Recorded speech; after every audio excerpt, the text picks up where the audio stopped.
couch there. Yes. Or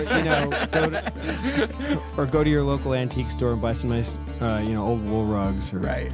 But Or I would say just try and mess up the rest of the floor so it looks like that. so How would you do that? He has a 2-year-old. It doesn't matter.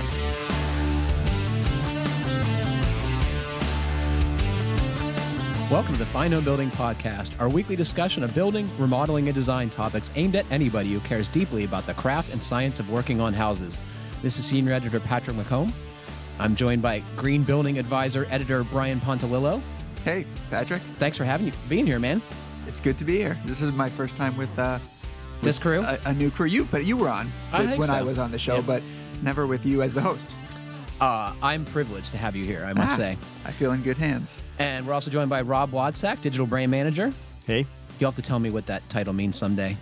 yeah, Let's not get into it now. And producer Jeff Rose. Howdy. Please email your questions to fhbpodcast@taunton.com, and please include a mailing address so I can send you a sticker. I hand address every one. You can find previous podcasts and check out the show notes at finehomebuilding.com/podcast. Well, it's great to have you here. It's good to be here, and I just noticed that y'all gave Jeff a microphone, which I like. Yes, and we asked him to weigh in on important topics. Yes. About time, Jeff. He always sat over there knowing it all, letting us Right. fumble through things. Yeah, he's like, I could help out, but I will not. So can we talk a little bit about your life change moving to Charleston, South Carolina from New England? If I'm not mistaken, you were a New England resident for your whole life prior. I was a New England resident for my whole life prior. Yeah, I just actually slipped in the biggest life change about moving to the South. Light on me, man. Is that I get to say y'all now, which is one of the most useful pronouns. And I like that it's not gender specific. It's plural and gender Yeah, neutral. I like it's it. beautiful, and I can use it. So Yeah. that it was worth it. It was worth the move.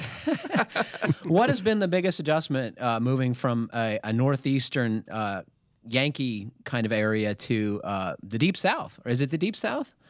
I think that people would consider South Carolina the Deep South, but I think Charleston as a city is maybe a little bit separate, different, maybe different from the rest of South Carolina, and that's really where I've spent all my time. Is so far with a little bit of exception of trip to a beach or ride on my motorcycle or whatever, but most of spending my time in the city, which is one of the reasons why we moved there. One of the related to this work that I've done for so long, one of the excellent things about being in Charleston is the architecture. I mean, I love walking around the streets of Charleston. It is a beautiful city. And looking at the homes. Mm-hmm. They're unique. The streets are, you get into the lower part of the peninsula and where the more historic streets are. Although Charleston's got a pretty storied history, and actually there's not a whole lot of stuff there that's actually that old because it's burnt down. It's been destroyed by cannon fire. It's been destroyed by hurricanes. And an earthquake, right? And an earthquake. So a lot of stuff is rebuilt. But I think the city has always done their best and still does their best to try to rebuild things, preserve as much as they can, and rebuild things with sort of the historic character. And I think if just the other day I posted a little bit of thing on my Instagram account that was just a photo of these shutters that had a heart shape cut into the shutters, and which is a sweet detail. And shutters are one of the places on homes that tend to get a little bit personalized. Sure. And that seeing these shutters actually made me think about personalization of homes and how we tend to personalize our homes with the art that we put on the walls, the furniture we put in them, that kind of stuff. But it's really the architecture that gets personalized. True. And in Charleston, there's a lot of that. There's a lot of these little things that you see that are kind of like, you haven't seen that somewhere else. It's unique. The house may be a lot like other houses that you see there, but then there's this one little kind of detail that's unique. And I don't know too much about really why that is in Charleston, but you see a lot of that stuff. So it's ever fascinating. I can take these very slow walks down these streets and just kind of study the homes. And as I was telling you before, seeing the construction, particularly the remodeling that happens there, the preservation is rampant, and so many homes are under these really strict guidelines for preservation. You see what anywhere else in the world would be a teardown, and it's being Rehab. It's being rehabbed in Charleston. I mean, they're they're horizontal, these homes. They're and they're being straightened and sturdied and lifted and new foundations, and it's just remarkable. It's remarkable to watch. It's remarkable to watch the process. And how does that? I mean, how does that become an ethic of a community to save their housing, and how does it get to be to such a degree that it is in Charleston, where, as you would describe, a house should be torn down but is instead rehabilitated into a new structure? Well, I wonder. I don't know the answer to that for sure, but I wonder if it has to do with the fact that it is an old city that has had so much disaster in all these different ways that I described before, and so there may be, because of that, maybe there is this drive to preserve and to not lose the history, the antiquity, and all that stuff. I will say that I think a lot of it's misguided. How so? I think there's a difference between a home that should be preserved and one that shouldn't. And what I think I see, and I mean, this is my observation. I only know one or two builders in the area and have had a few chats with them at this point. But so this is from observation. But I think what I see is that when you have to rehab something like that, something that really is a teardown. And I mean, you guys just talked about a shed on the podcast recently that the original podcast crew had advised whether it should be torn down or rebuilt. So he wrote into you guys and said, "There's this little outbuilding in the back of my lot. It's a garage. Sink it into the ground." And it was a disaster. Right. And I was the only one on the show at that point that said save it. Justin and Rob both said it should be torn down. Yeah. Not everything is worth saving, I think, is how they described it. That's how they said it. Yeah. And so I do like to save things. Yep. But I think there's also there's a point where things can be let go and maybe should be let go. And the reason why is because it costs a lot of money to save things. It's expensive work to do. Yes. When you have to bring in a house mover to lift it up so you can put a new foundation under it, when you have to do these types of things, you add a lot of cost to your build. And what I think I see in around town is that then other things that maybe should be done to modernize a house don't get done. Because there's no money left. And I mean, I've seen a couple of rehabs where I know the siding is a big deal in Charleston. And what I was told by one of these builders was that the Board of Architectural Review wants the original siding on the house unless it's shredded, unless it's just disintegrating. They want you to leave it there. And so I don't see new sheathing getting put on houses with proper WRBs and proper flashings. I see the siding being left, new windows being put in, and caulk becoming the WRB. You see stuff like this, right. And I wonder if it's because they've spent so much of their budget trying to save this structure that then they can't actually put any money towards what we know that a house should have these days. And if we want the house to last another 100 years, well, you haven't necessarily done that. Right. Maybe you've built a structure that won't fall down, but you haven't necessarily built a healthy house that's going to be durable in that kind of way for longevity. So I have questions about it, and I wish I knew more about exactly what's happening there. But it's like I said, there's a point where it seems misguided. I love the historic neighborhoods. I think where they're truly historic, they should be preserved. But when I see these kind of ubiquitous Charleston singles and other neighborhoods being saved, I kind of and not being saved well, I wonder how, if the budget's just not being spent wisely because of what they're being forced to do. Charleston has some unique concerns with regard to home building, right? Poor soils, you were saying. Yeah. I know it's seismically active and perhaps the most seismically active place on the East Coast. Yeah. So they have and hurricanes? And hurricanes, yeah. So there's all of that. And you do see, in new construction, I see all the things that you would look for in that, proper foundations. Metal connectors.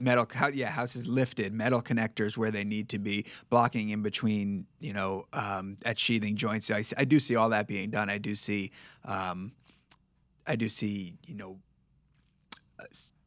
drainable house wraps being put on the houses, things like that being incorporated in new projects. Is it mostly brick in the new construction sector like much of the Carolinas, or are they still going with wood siding or fiber cement clapboard look? Yeah, that tends to be the look around town for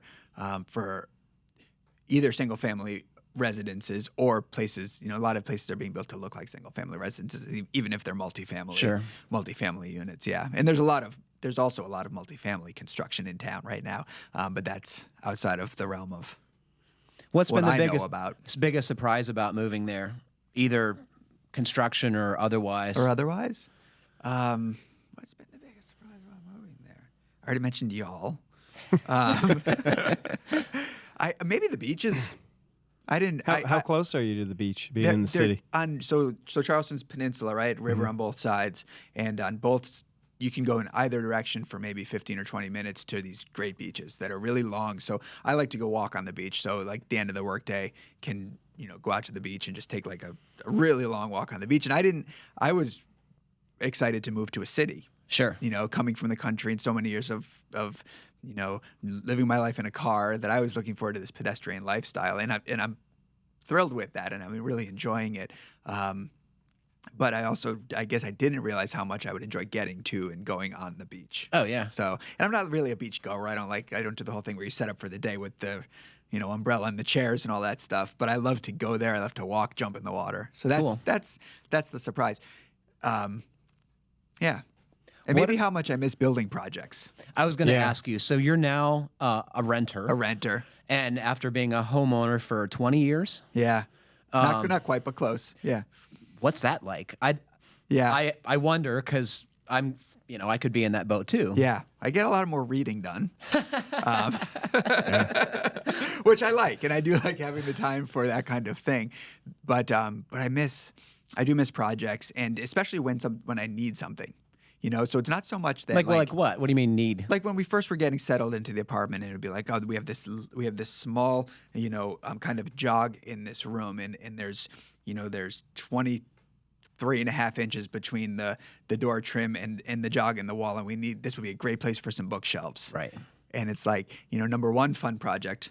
Number two, the bookshelves that I customized for that space are going to be much more useful for that space than anything I could buy. And not being able to do that. And I guess I could set up outside and kind of, Do you have a some outdoor wood. Storage space, or? No, there's nothing. No. I mean, there's a little yard that if I wanted to set up some sawhorses and try to do some projects, but it would feel forced, and not having a shop set up in my basement. Not that I ever had a great shop, but a workspace set up in my basement. Do you still have tools? Did you bring your tools to? I do have most of my tools. I sold and gave away a couple of my bigger tools, and a couple of things I kind of they needed help anyway, and I found some people who were willing to put the time into really my table saw was old and beaten. So the guy I sold it to him, I put an ad up that said a table saw that needs work. Needs work. Yeah. Needs a lot of help. And the guy came and said, I'd love to take this on. So, so I got rid of the bigger stuff, but I have all my hand tools and most of my smaller power tools. So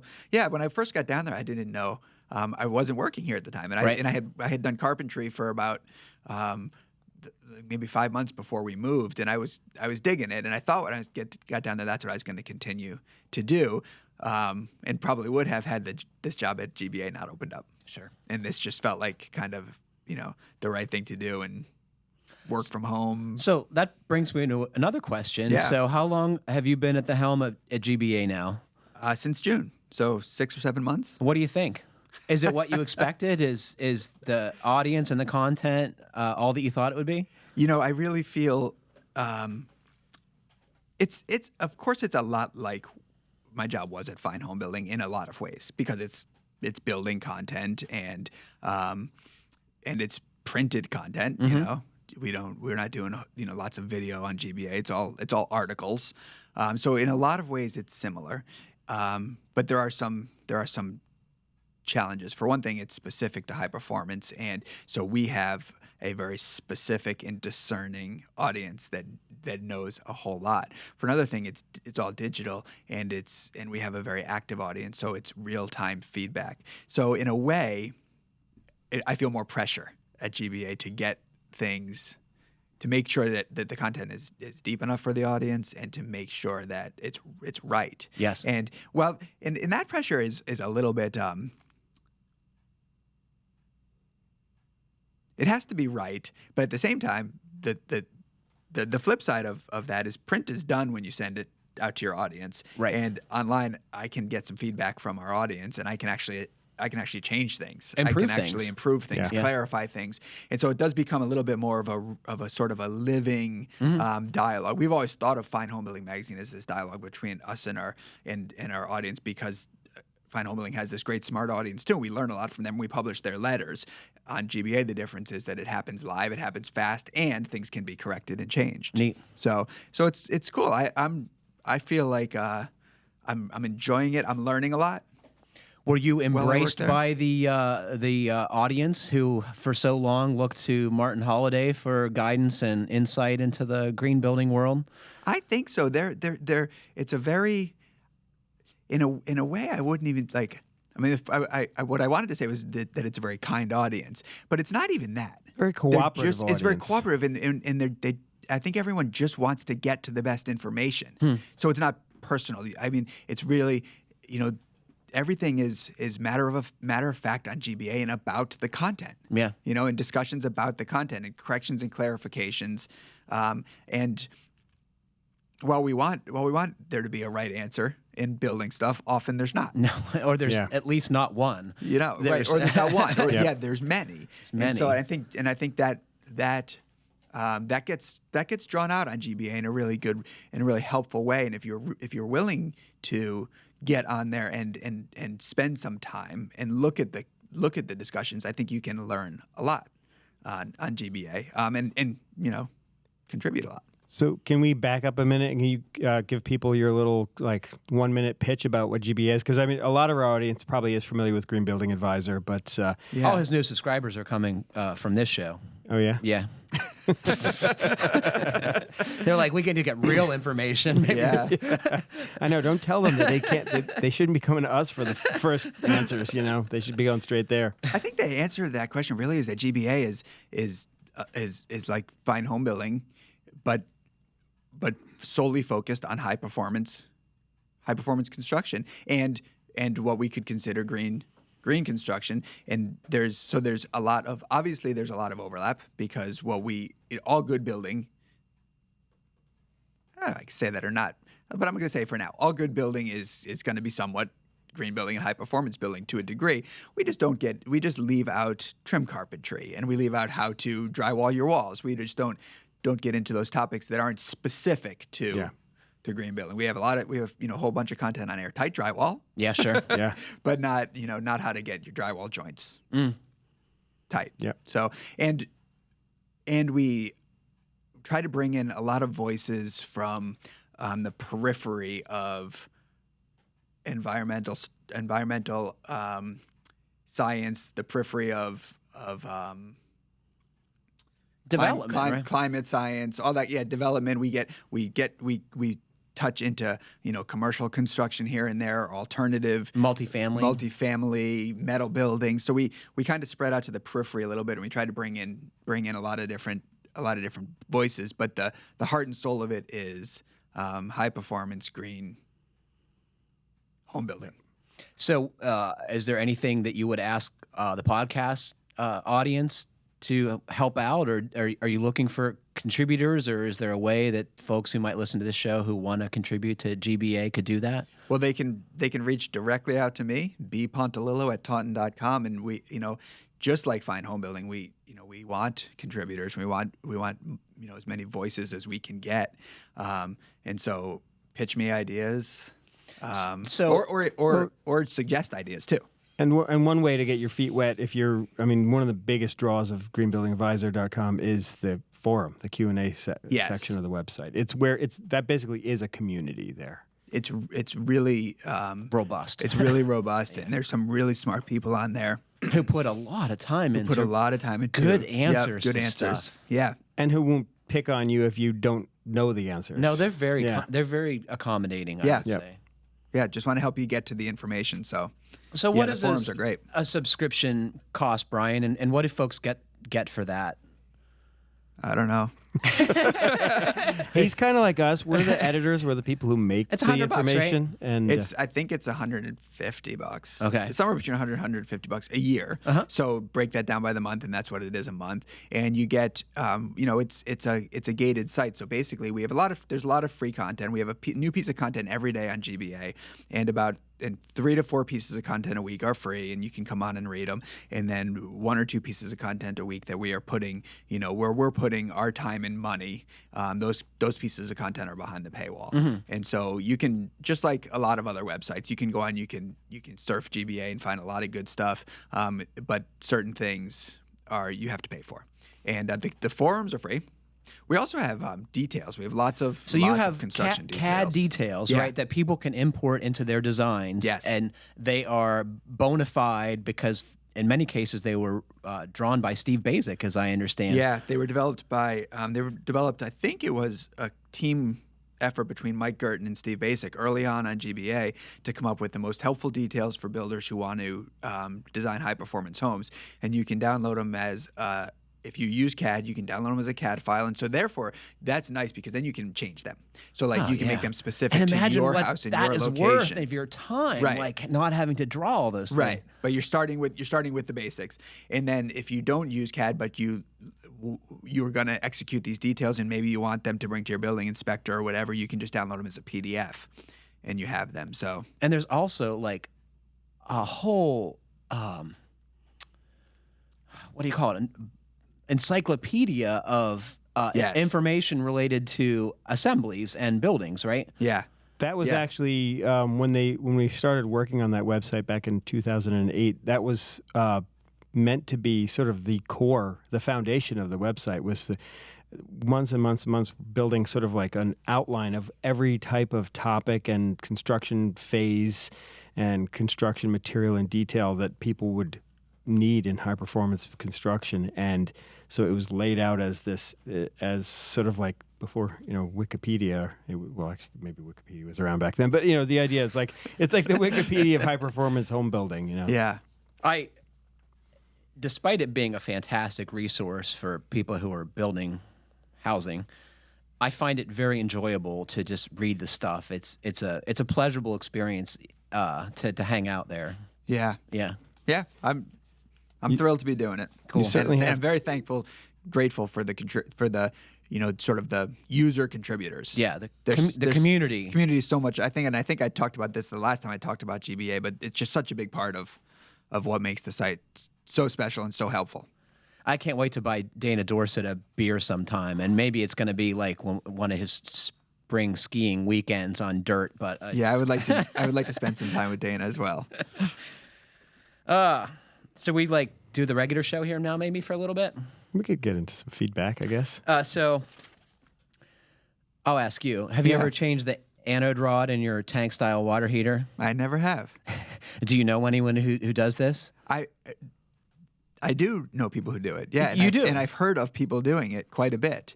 And from what I've been told and read, depending on the type of water heater it can go from a real simple thing to do, and why not keep your water heater running and maintain your water heater by doing it, to a real kind of pain in the ass. Why would you bother? Why would you bother? You're breaking everything to try to get the get the original one out. So based on that premise, I asked the listeners for some feedback on who actually did this, and we went around the room, and none of us had. So. I've never had to. I did learn recently that it's something like 87% of water heater purchases are made in an emergency situation. Well, sure. Yeah. Which my last one was. Which it felt like, oh, obviously, but at the same time, I couldn't believe it was that high. Yeah. Like that, and that speaks to why it's so hard for water heater manufacturers to sell actually the units that they might. Because you're buying people whatever might want. is on the shelf. Because you're going to the shelf and you need it today. You just cleaned up the flood in your basement, right? And you need hot water for tomorrow. Yeah, yeah. And I think pros choose a water heater based on what they've had success with in the past. Sure. If they've had problems with one, forget about it. Or it might be the loyalty program that sends them to Disney World every year to in exchange for buying 24 water heaters. I got a break on the last water heater that I installed. I had a great plumber in the neighborhood that I was living in, and he had helped me on a few projects, and I really liked him, and I knew we needed a new water heater, and I wanted to put in a heat pump unit. And if I had just been swapping one off the shelf, I probably would have installed it by myself. But this was an expensive thing that I was purchasing. I called him up and I said, I want to put in a heat pump water heater. Did he try and talk you out of it? No, he said, I'll do it for you at cost. I want to install one. Yeah, I haven't installed one yet. I have to learn what together this is about. And Nice. he installed mine without charging me the labor. Cool. And it was great I got the heat pump water heater installed by a professional instead of me, and he got to. So we've had an ongoing discussion about that subject, and your experience, as I recall, was positive, except for you said it was noisier than you might have anticipated. Is that right? It was noisier than I might have anticipated, and not like right next to it was a oil-fired boiler. Way noisier. Way noisier, but compared to a water heater that had never made any noise. Right. Was it in your basement? It was in the basement. Yeah. Yep. And could you hear it from the main floor of the house? You could. Yeah. Yep. So in episode 224 it was that we asked for feedback from listeners on replacing anodes in tank-style water heaters. We heard from several listeners, including Randy from Lubbock, Texas. I have a mid-priced natural gas-fired 40-gallon water heater about 5 years old. I drain and flush it once a year. I have a reminder on my Outlook calendar. Wow. There are plenty of tutorials on YouTube. The only thing I would add is the first time I did it was the annual drain routine. I replaced the plastic valve with a brass ball valve from Amazon. I've replaced the anode rod in this heater once so far at about 3 years of age. It was eaten up pretty badly, but probably could have gone another year or two. The rod that is installed at the factory was rigid and about 4 feet long. Of course, there wasn't enough clearance above the water heater and the ceiling above to remove it. But the rod is made from soft metal, magnesium, or aluminum, I believe.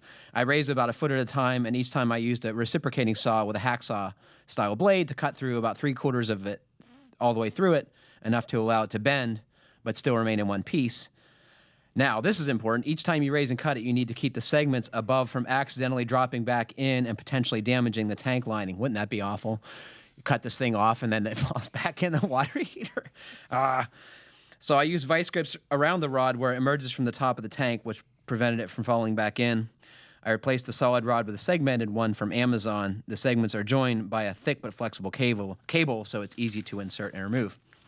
There you have it. So that sounds like that retrofit company's thinking ahead, because that's the whole thing, is that people don't want to dismantle their whole water heater and tip it on its side because you can't. Well, yeah, it's a lot of, you could, but it's a lot of work.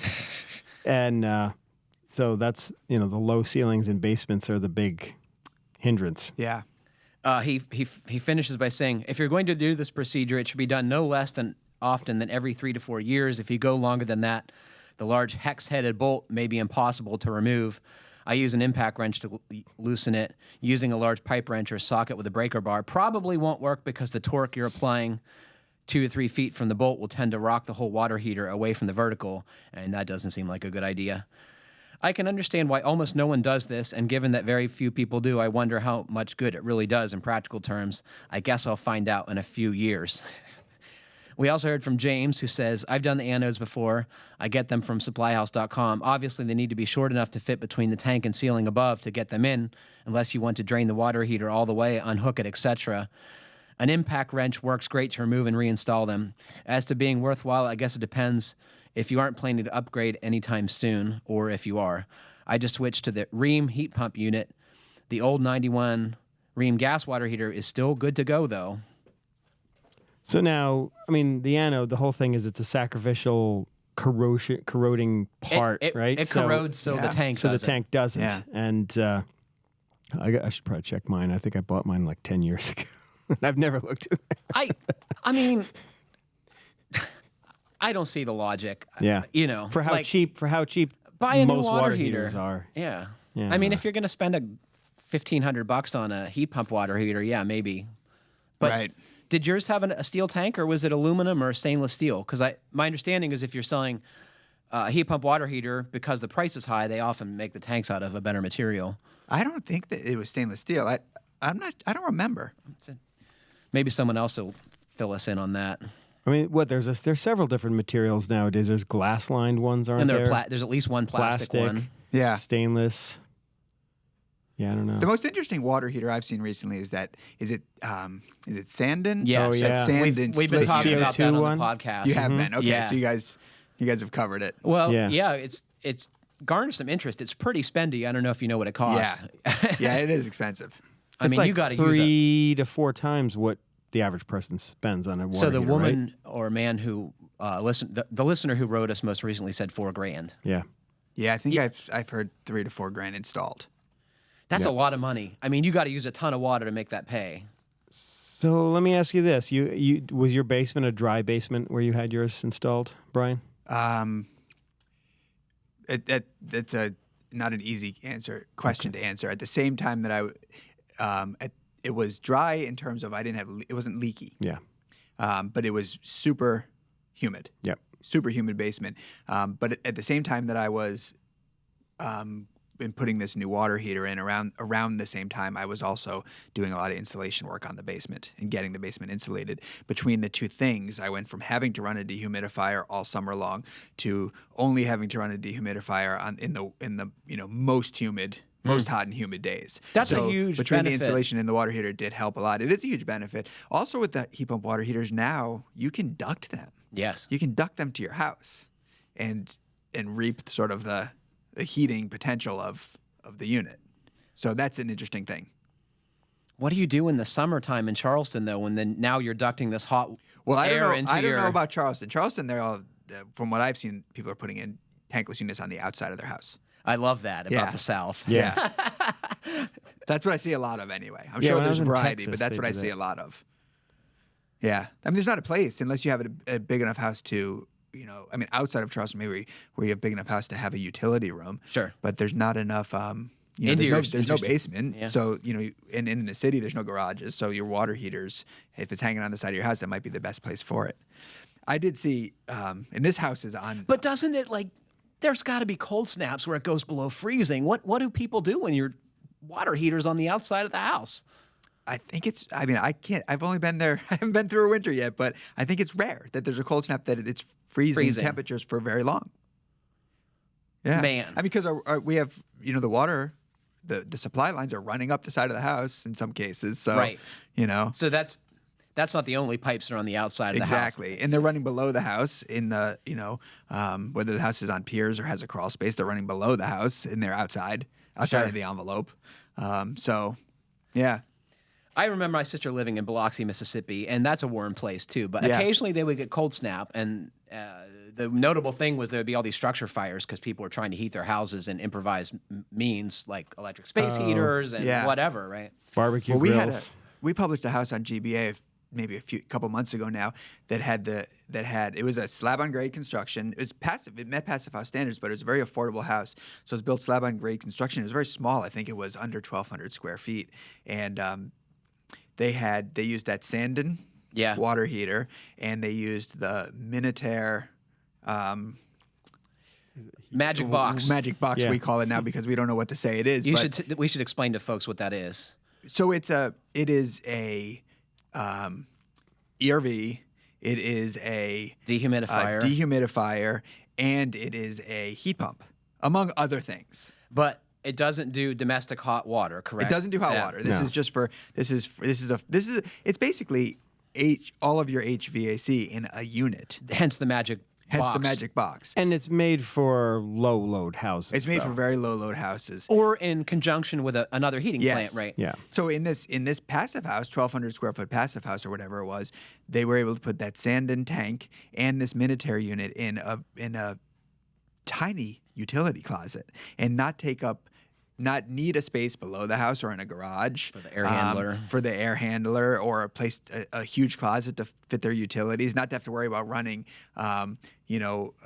anything up in the attic space. They just created one little chase, and between these two appliances, they were able to take care of hot water, heating and dehumidification, and fresh air supply Cool. in this tiny little closet, which I thought was really cool. And they're not the Sandon's expensive, but compared to HVAC in most houses, $6,000 I think for the military unit. Yeah, I think 10 would be more typical for a full-sized air handler with heating and air conditioning, right? Right. Yeah. Yeah, and if you have a tiny heating system in a super insulated house, you really don't want one of those heat pump water heaters with the condenser inside the house, because then it's taking heat away from the house. Yes, you have to. That's right. You put it in that tight thermal envelope, and it's going to have an unintended consequence. Yeah. Yeah.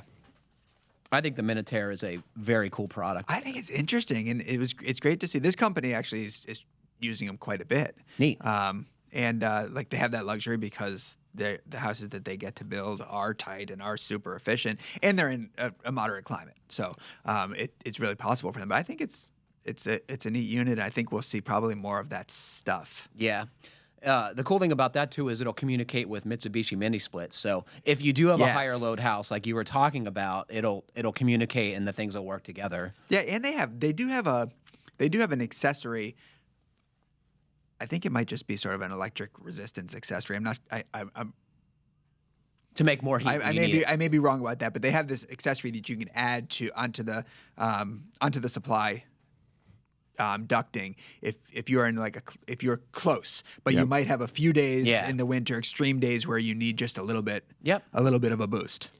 You know, thinking about one thing about that Sandin, I mean, buying a hot water heater that's that expensive. There's certain situations where it just, I mean, think about it. If you're building a super insulated house and you're not spending $8,000 on a new boiler and, thousands of dollars to run hydronic heating pipes or ductwork throughout the house, overall, your, utility systems are still less money than you would spend in a conventional house or in a remodel. So, we have to think about, even like you're talking about the different climate, there are different demands in different climates. There's just different demands in different houses, and something that makes financial sense in one place isn't going to make sense in another place. Yeah, for sure. Anytime I hear someone on our social media accounts say well, that's a stupid way to do something, I immediately recoil because our country is so different in regard to its housing needs. Like, how can you say one size fits all? I've little patience for that. It's just So what's I'm sure Charlestonians, is that how? I guess. Yeah. I suspect that summer comfort is their big difficulty, right? It gets it's very hot, humid. Yeah, it's hot and humid. How's that adjustment been?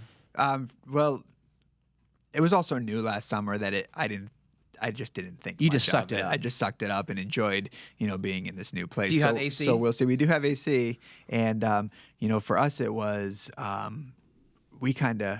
I think this is true of a lot of New Englanders because our hot and humid weeks, maybe months on a bad year, are so short that we just put up with it, right? We just open the windows and you have a sweaty night's sleep and you just put up with it. Or you run the air conditioner. Unit or something. So last summer, all we did was kind of took the edge off. I mean, we set it in the 80s. We set the air conditioner in the 80s, which was needed. It still had to run to keep the house in the 80s, but that was enough. We weren't cooling it down to 72. I think I would need to do that after decades in New England. So I got one more thing to read, and then we should take some questions before we run out of time. But this has been fantastic. And so, Rob, you have some homework. Yes, I saw that.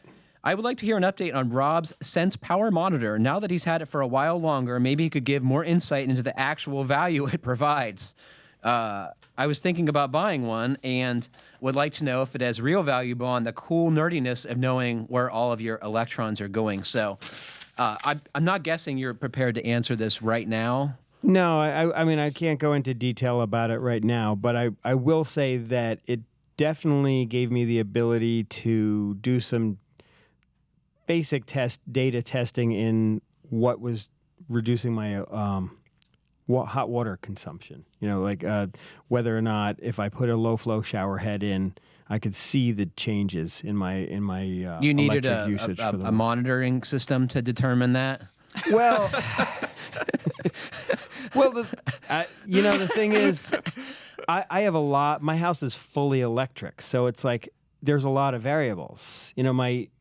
my pellet stove is the only thing that's not 100% electric in my house, and it uses a surprising amount of electricity. So I can't eliminate just the water heating system by looking at my electric bill. But Patrick, yeah, I know Patrick's always very skeptical of this, but I will do a little bit of homework, and because I'm kind of due to do a little blog post about this anyway. Has it found your mini splits? Because that was something that someone was lamenting with their sand and hot water tank. Yeah, or water system, is that the Sense wouldn't find it. So the problem is that that's one of the biggest challenges is with a lot of these new variable rate compressors and motors in. They don't have a signature, like an electrical signature that this thing can look for. Yeah, because the way the Sense energy monitor works, it's like the old school energy monitors. You'd have a temperature or current sensor that you would physically have to run by wire to every single device you wanted to measure in your house. So Sense is a much more affordable, easy way of doing this by crowdsourcing data on power signatures of various types of appliances or even specific appliances. So it can, over time, as more and more people use them, do a better job of using machine learning to identify individual appliances that go on and off. The only frustrating thing that I have with it is that it would be nice if you could say, oh yeah, I know that's what that is, and you like turn it on and off and go. So you can't like instruct it that this thing coming on now is your mini split. What you can do is you can confirm it. So it'll identify saying new device found, and it'll suggest what it thinks it is, and then you can confirm that or. But the mini split is not a single electrical component. That's the thing that makes it really complicated too. Is like you got 3 head units, 1 outdoor unit. Each of them has multiple parts, including compressors and fans and variable refrigerant flows and compressor speeds, right? So if you're looking to do a deep analysis on a modern HVAC system, it's not necessarily the device for you. But if you're trying to get a feel for what your overall consumption is, I'll tell you where it is really valuable, and this is something that they've been developing over and over time with their software system and their app, is that you can set goals, and it gives you reminders, it gives you a heads up as how you're approaching those goals, kind of the same way you would do with some of these financial online software suites. What? Yeah, so it basically. Have you heard of financial software suites? Like Mint, Maybe that's why I have no money.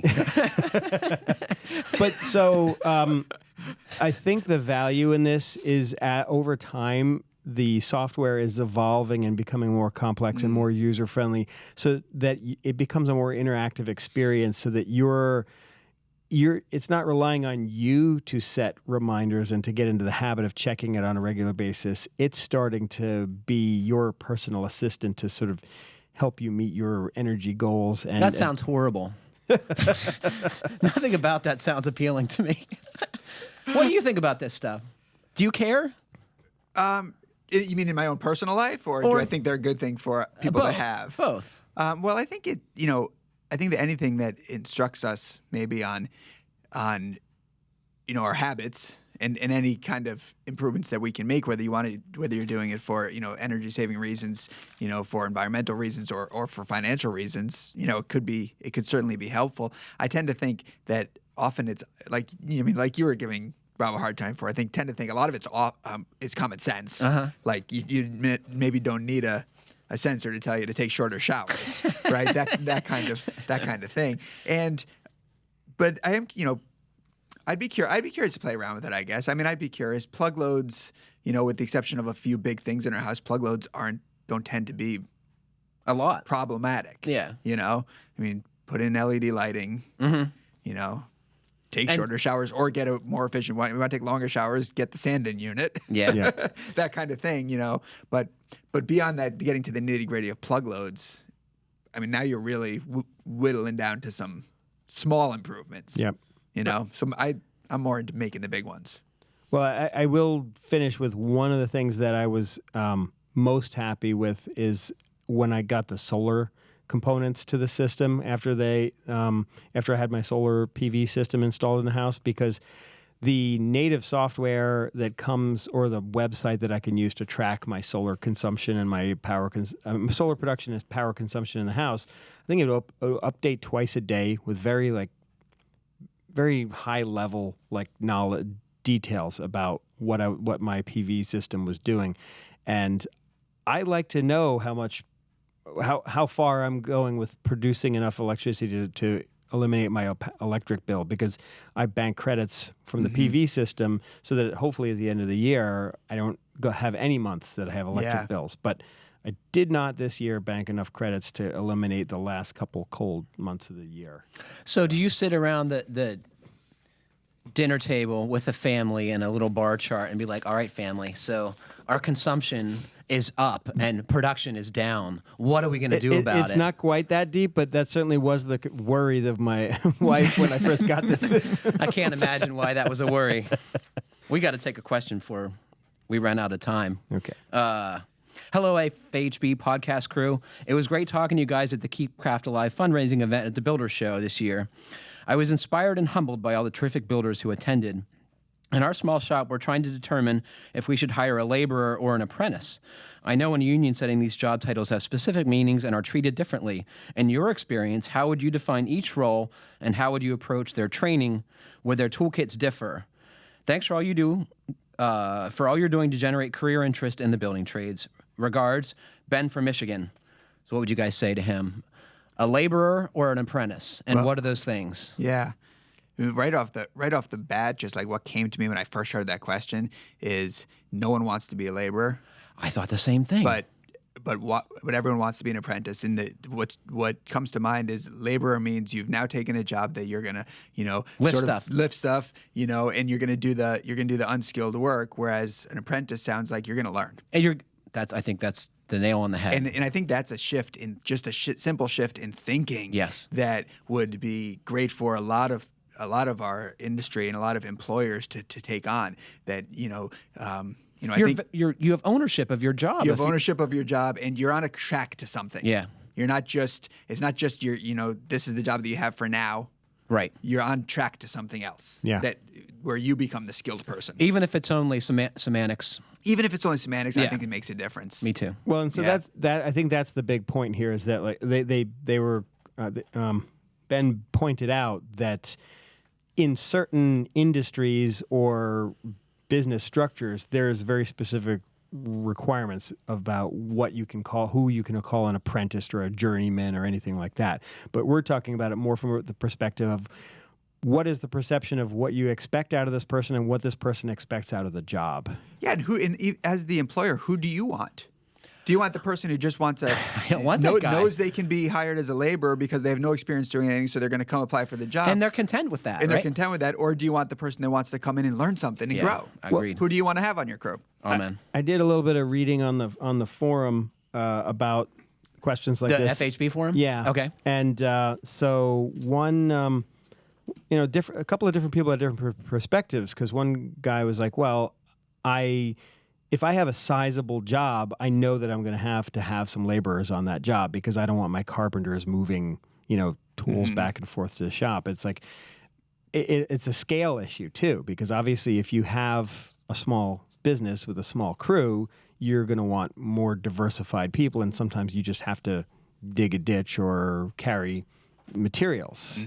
But like you said, nowadays especially, I think it's harder to hire people who think they're just a grunt, just a laborer. So I don't know. I think Brian said it eloquently. You want an apprentice, not a laborer. Just because of the... And your apprentice can still do that work that needs to get done. And I think everyone is expecting that, right? And everyone's expecting that. And, every time I had a new job in a new field, I expected to have to do the grunt work. Yep. But if I in those positions, that in the jobs where I had a good quality boss or good leader, I was also learning stuff. Right. When there was the opportunity, I was learning something. And that's good for them too. And it's good for them too, yeah. And it's good for the industry. It totally is. Let's do Chittenango, New York. Am I saying that right, Jeff? Never heard of it. I hadn't either. Chittenango, New York. From Adam. Hello, FHB podcast crew. My wife and I recently purchased a 1,600 square foot Cape house. There are water stains on the floor that we think came from a hydronic heating system leak. Is there any way to remove the worst of the staining from the wood without replacing the boards? I realize that some traces of staining will still be present. I'm more looking for a method of reducing the degree of staining. I've heard you discuss repairing hardwood floors by moving boards from closets into more visible areas. I have limited small closets, and half of them have the flooring running the wrong orientation to remove it flooring entirely from inside the closet. So we got a couple photographs here. On a related note, what is the best method of refinishing part of a hardwood floor? 90% of the first floor is continuous hardwood, and since it's a cape, it's the majority of our living space. That combined with the fact that we have a 2-year-old, refinishing the entire first floor at once isn't possible. Thanks. And Adam says, yes, I have a technical degree, but it isn't engineering. I was expecting this to look way worse when I read this letter, but it's not terrible, right? Yeah. Like, that's the kind of staining that you might see someone refinish a floor, and once they do the new poly or oil finish on top of it, it's like the old patina of the original floor is kind of coming through, as opposed to seeing like big splotchy stains, water yeah. stains that look like, say, your dog peed on the floor. Or That's often what it is. Yeah. I wanted to get some legitimate information, as we do on occasion. So I emailed Rudy Koloski of Wood Floor Designs in Coppell, Pennsylvania. You may remember we've done stories with this company in the magazine in the past. He says, the staining looks to be light except in the cracks where water may have mixed with the under the floor contaminants such as coal dust from an old heating system. Isn't that interesting? Yeah. So there's dust in there that made this black staining. I believe sanding the floor will remove the water stain, then apply another wood stain to camouflage any remaining discoloration. After sanding and staining the floor, seal the floor with an oil-based sealer, not water-based, because it was water that created the issue.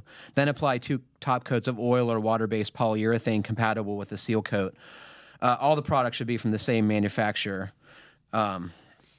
It is difficult to finish part of a floor, he says. However, a professional floor finisher will be able to guide you in the best way to divide the project into sections for best results. What makes blending a spot in the middle of a floor without sanding the surrounding area difficult is the unknowns like old wood finish used, stain color used, wax on the flooring, etc. If what you attempt, you may need to sand the damaged area wall to wall with the length of the wood.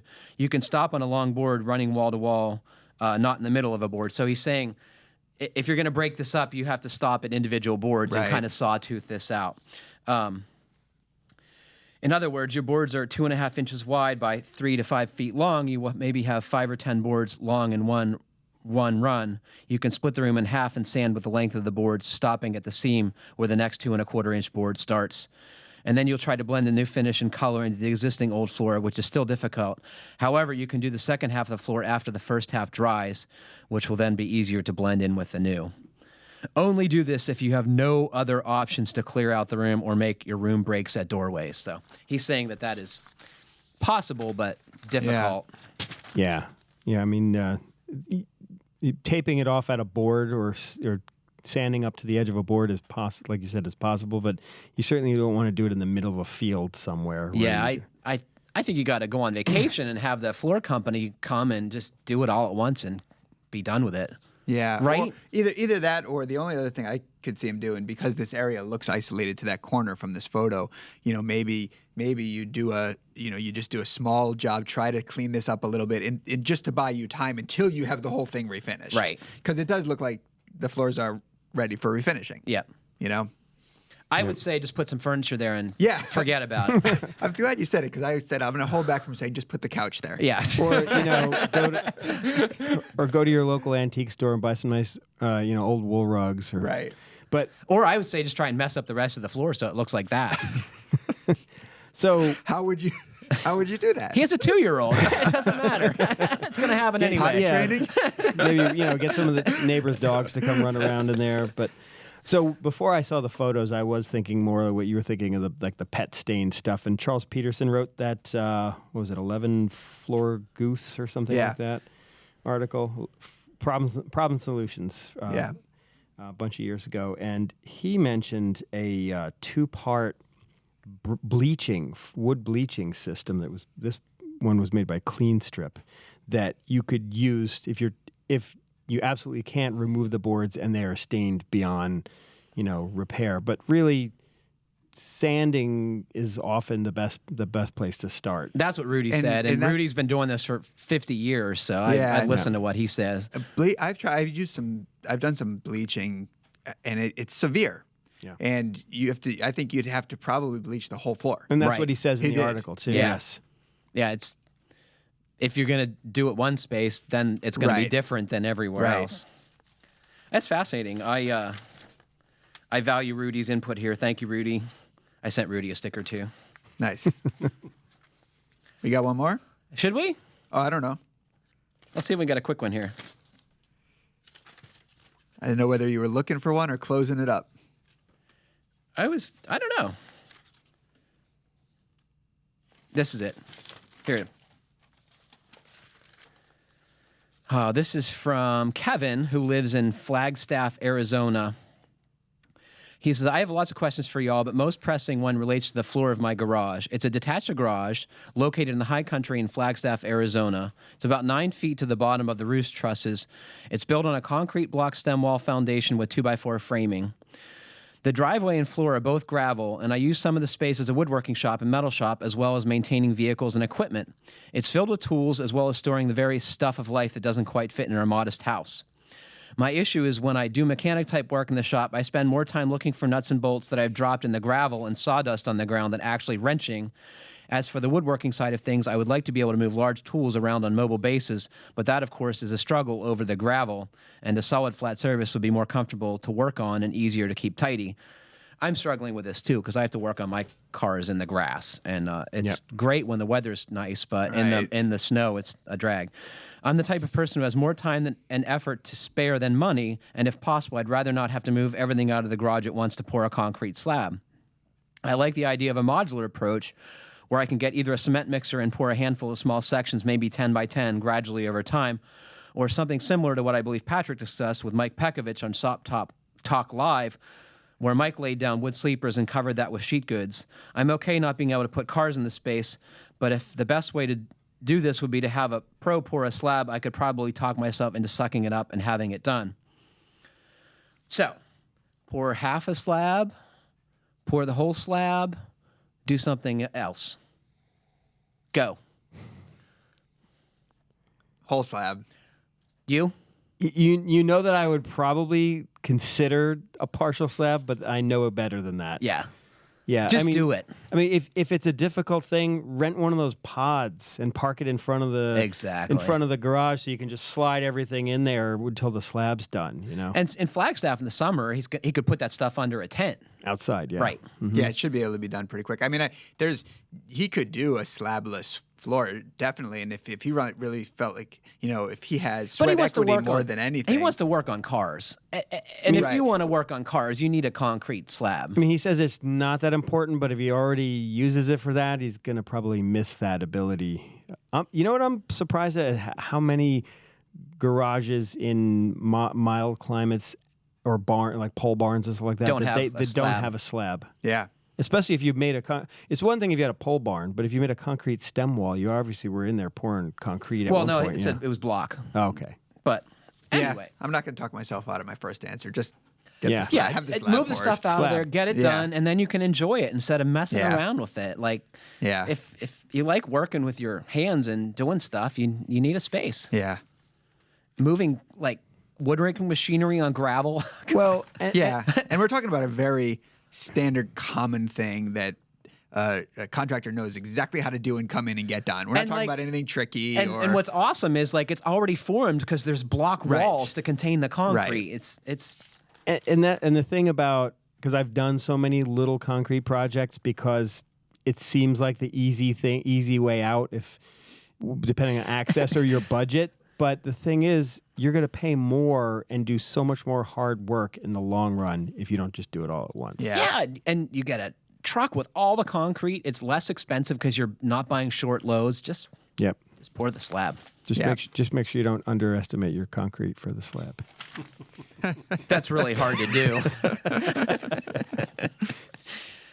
I will never live that down. I'm we sure. do have the second. I think we have two now articles. They're both on FHB and GBA, and this is not for garages where there's going to be cars parked. We have two articles now on slabless, slab on grade construction in homes that are very interesting, and they're getting a lot of attention, at least on GBA. I don't know if they are on home building or not, but they're getting a lot of attention on GBA. So check that out because that's a little wacky. So on Sorry. GBA, I'm not surprised that people embrace new ideas like that. I've actually been very surprised at our more skeptical, old school fine home building audience that there's a lot of people still thought it was a good idea too. Yeah. I mean, it's. Think about it.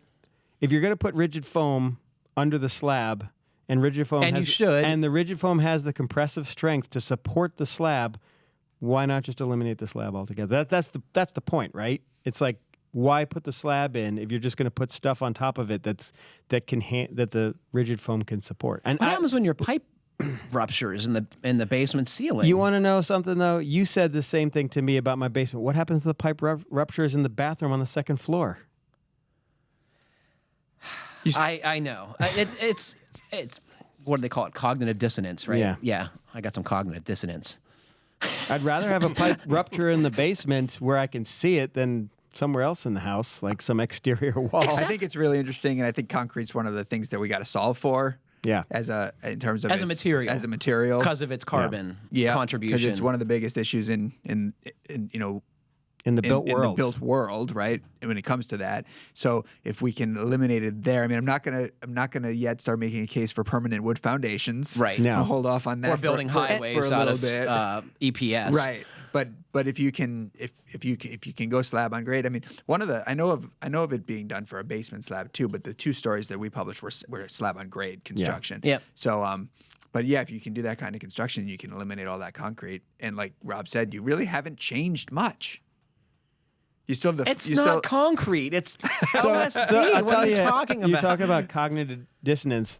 The main reason why I hesitate to embrace it fully is pests.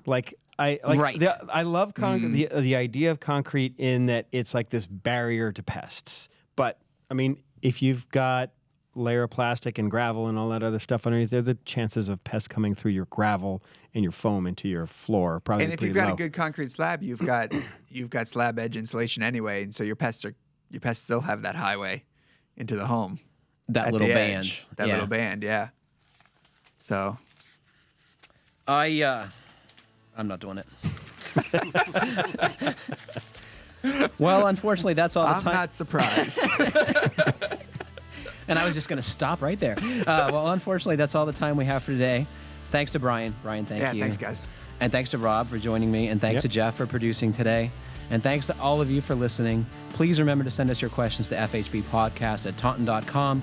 And please like, comment, or review us. However you're listening, it helps other folks find the podcast. Happy building. Thanks again for listening.